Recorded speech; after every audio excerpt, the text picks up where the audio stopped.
Hello everyone, I am doctor Indu Mahajan, a gynaecologist by profession. आज हम एक बहुत इम्पॉर्टेंट टॉपिक ले रहे हैं और वो है pre conception care. What is pre pregnancy planning? हमें क्यों ज़रूरत पड़ती है प्रेगनेंसी से पहले प्लान करने की? आज के टाइम में भागती दौड़ती ज़िंदगी है, इसमें बहुत ही ज़रूरी है कि आप अपनी प्लानिंग से पहले एक प्लानिंग के तहत अपनी प्रेगनेंसी में जाएं। So what are the objectives of pre conception care? 3 objectives हैं। नंबर 1, फर्स्ट ऑब्जेक्टिव इसका ये है कि to get pregnancy as soon as you want, जल्दी से जल्दी आपको प्रेगनेंसी मिलेगी। Secondly, to deliver a normal healthy baby. Secondly, to have a normal delivery. तो 3 फ़ायदे होते हैं इस चीज़ के। अब हम बात करते हैं कि ये कैसे होगा, कैसे हमें प्री कंसेप्शन केयर मिलेगी। आजकल जितने भी बड़े मेट्रोपॉलिटन सिटीज़ हैं उसमें प्री कंसेप्शन क्लिनिक्स लगाई जा रही हैं, इसीलिए कि जो कि हेल्प कर सकें, जो भी रीसेंट मदर्स हैं, जो अपकमिंग मदर्स हैं, उनको हेल्प करने के लिए। तो उसमें क्या होगा कि सबसे पहले go to your doctor. So you just, जैसे आपने स्टार्ट की प्लानिंग, आप अपने डॉक्टर के पास जाइए। जैसे ही आप डॉक्टर के पास जाएंगे, she will ask you some questions. अब उसमें ये बात आती है कि क्या क्या क्वेश्चंस होंगे जो कि इम्पॉर्टेंट हैं। Number 1 is age. She will ask your age. अगर आपकी एज 35 ईयर से ऊपर है तो उसमें ये है कि चांसेस ऑफ कंजेनिटल एनोमलीज बहुत ज़्यादा होते हैं, इसलिए she will ask you for कि आपने कोई अपना एग क्रायो प्रिजर्वेशन कर रखा है।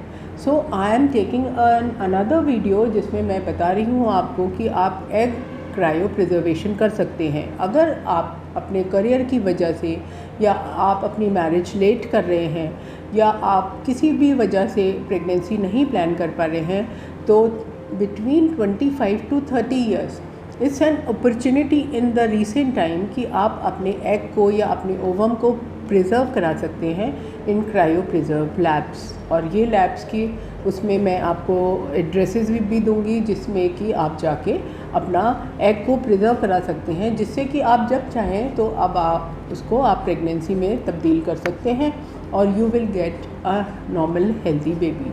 सो number 1 is age. Then she will ask your habits. Are you a smoker or are you alcoholic or are you addicted to caffeine? कि बहुत ज़्यादा आप कॉफ़ी पीते हैं, चाय पीते हैं, स्मोकिंग लेते हैं। देखिए, स्मोकिंग से क्या होता है कि स्मोकिंग में जो निकोटीन होती है वो जो ब्लड वेसल्स होती हैं बेबी के प्लासेंटा में, उनको कॉन्स्ट्रिक्ट करती है, तो बच्चे को ब्लड कम जाता है। उससे क्या होता है, ब्लीडिंग, पीवी होने का डर रहता है, अबॉर्शंस का डर रहता है, प्रीमेच्योर बर्थ का डर रहता है, और कई बार ठीक से बच्चा ग्रो नहीं कर पाता। तो इसलिए स्मोकिंग में आपको स्मोकिंग क्विट करनी पड़ेगी फॉर द टाइम बीइंग। और अगर आपने मान लो अल्कोहल लेते हैं, तो अल्कोहल का ये है कि ये प्लासेंटा के थ्रू पास हो जाता है, तो बच्चे का जो लिवर होता है it is not ready to handle that alcohol, वो उसको पचा नहीं पाता। तो इसलिए क्या होता है, फीटल अल्कोहल सिंड्रोम हो जाता है। उसमें क्या होता है, बच्चा कम ग्रोथ करता है, मेल फॉर्म्ड होता है, कई बार मेंटली रिटार्डेड होता है। तो I don't think that you want a deformed child, so you have to quit that alcohol also. Third comes the caffeine. Caffeine में ये है कि 200 milligram a day is permissible. उससे ज़्यादा आप कैफ़ीन ना लें तो अच्छा है, बिकॉज कैफ़ीन और ये nicotine they all have similar actions, that is वेसो constriction करते हैं, ब्लड वेसल्स को कॉन्स्ट्रिक्ट करते हैं और ब्लड सप्लाई बच्चे की कम करते हैं। So this is one thing. Third comes, she will ask your BMI index, that is body mass index, कि आपकी वेट कितनी है, जो आपका सरफेस एरिया है उसके अकॉर्डिंगली आपका कितना वेट है। अगर ये वेट जो है 18 to 23 किलोग्राम पर मीटर स्क्वायर है, 18 to 23 किलोग्राम पर मीटर स्क्वायर है, देन इट्स हेल्दी, तब आप अपना प्रेगनेंसी के लिए जा सकते हैं। लेकिन अगर आप बहुत थिन हैं, आपका लेस देन 18 है या मोर देन 23 है, आप ओबीज़ हैं, तो दोनों के कॉम्प्लिकेशंस अलग अलग हैं। अगर आप अंडरवेट हैं तो उसमें chances of pregnancy getting delayed is very high, कि आपको प्रेगनेंसी ही नहीं हो रही। अगर आप ओबीज़ हैं तो भी सेम प्रॉब्लम है। क्योंकि उसमें चांसेस ऑफ PCOD बढ़ जाते हैं, पॉलीसिस्टिक ओवेरियन डिजीज़, जिसके बारे में हम बहुत जल्दी बात करने वाले हैं। तो ये पॉलीसिस्टिक ओवेरियन डिजीज़ जब हो जाती है तो एमनोरिया हो जाता है, महीना चढ़ के आने लगता है, पीरियड्स टाइम से नहीं आते, और भी साथ में बहुत सारी प्रॉब्लम्स हो जाती हैं और फर्टिलिटी आपकी कम हो जाती है। तो इसलिए आपको अपने BMI इंडेक्स को ध्यान रखना है कि वो 18 से 23 के बीच आए। Third is this. Fourth is कि she will ask about your medical history, कि आपको कोई डायबिटीज़ तो नहीं है, और हाइपरटेंशन तो नहीं है, ब्लड प्रेशर बढ़ा हुआ तो नहीं है, थायराइड तो नहीं है। क्योंकि देखिए, अगर डायबिटिक हैं आप और आपने अपनी डायबिटीज़ को सही से हैंडल नहीं किया, आपका ग्लाइसीमिक इंडेक्स जो है वो लेस देन 6.5 अगर नहीं है, then you may have congenital anomalies in your child. बहुत ज़्यादा हाई चांसेस होते हैं। और अगर आपकी थायराइड में हाइपोथायराइडिज्म है, थायराइड के लेवल कम है, तो आपको chances of getting pregnancy is very less. तो इसलिए आपको अपनी थायराइड ठीक करनी है, डायबिटीज़ ठीक करनी है। अगर हाइपरटेंशन है तो हाइपरटेंशन में आपको ये देखना है कि आपकी लॉन्ग टर्म हाइपरटेंशन तो नहीं है, क्योंकि जब लॉन्ग टर्म हाइपरटेंशन होती है तो हार्ट डायलेट कर जाता है, that is known as ventricular dilatation हो जाता है, वेंट्रिकुलर हाइपरट्रॉफी हो जाती है। कई बार जो किडनी में रीनल आर्टरी होती है जो उसको ब्लड सप्लाई करती है, उसकी स्टेनोसिस हो जाती है, वो सिकुड़ जाती है, उसकी वजह से हाइपरटेंशन होता है। तो अगर हाइपरटेंशन है तो हमें उसका कॉज ढूंढना होता है कि कोई ऐसी डिजीज़ तो नहीं है, रीनल डिजीज़ तो नहीं है, आपको हार्ट प्रॉब्लम तो नहीं हो रही है। तो ये सारी चीज़ें आपको पहले से ही डायग्नोज करवानी है, ठीक है। फिर आता है फोर्थ है, कोई आपको क्रॉनिक कंडीशंस तो नहीं है, जैसे आपको एनीमिया तो नहीं है। अब एनीमिया हमारे इंडिया में बहुत ज़्यादा कॉमन है। उसके कॉजेज़ क्या हैं? एक तो सबसे नंबर 1 इज़ मेल न्यूट्रिशन।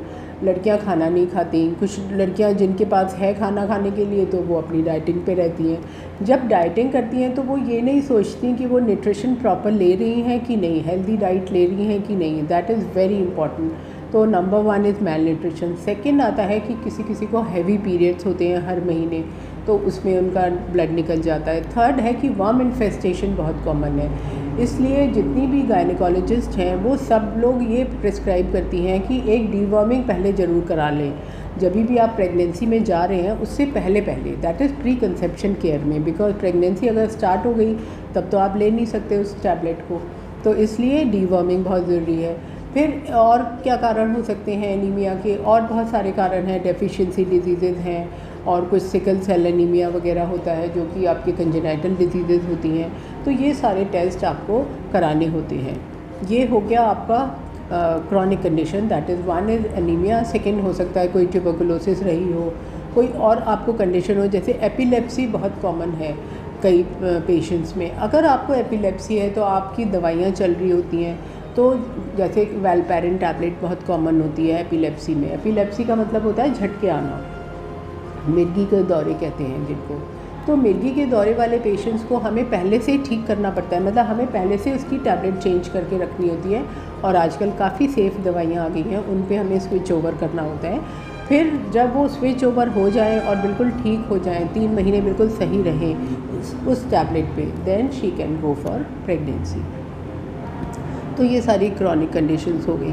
फिर ये देखना होता है कि कोई स्ट्रेस तो नहीं है आपको बहुत ज़्यादा, तो उसमें फैमिली हिस्ट्री ली जाती है और आपके काम के बारे में पूछा जाता है। उसमें अगर कुछ ऐसा है तो उसको ऑल्टर करने की आपको सलाह दी जाती है। फिर ये देखा जाता है कि फैमिली हिस्ट्री में कोई ऐसी जेनेटिक कंडीशन तो नहीं है जो कि आपको चलती जा रही है। तो अगर ऐसा कोई जेनेटिक है तो इनहेरिटेंस है, तो आपको कैरियोटाइपिंग की सलाह दी जाती है। फिर आता है कि अगर आपको फ्रीक्वेंट एबॉर्शंस हो रहे हैं तो you have to get yourself investigated, क्योंकि अगर फ्रीक्वेंट एबॉर्शंस हैं उनके बहुत सारे कॉजेज़ हैं।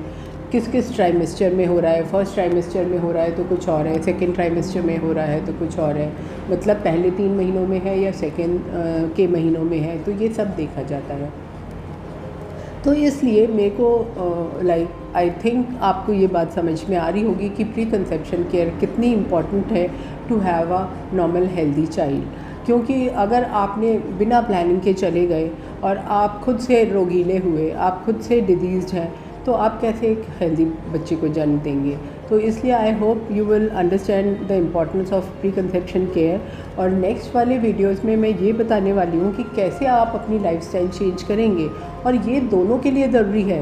That is very important to say this कि आपको male partner and female partner both, मतलब ऐसा नहीं है कि खाली फीमेल को ही सारे चेंजेस करने हैं।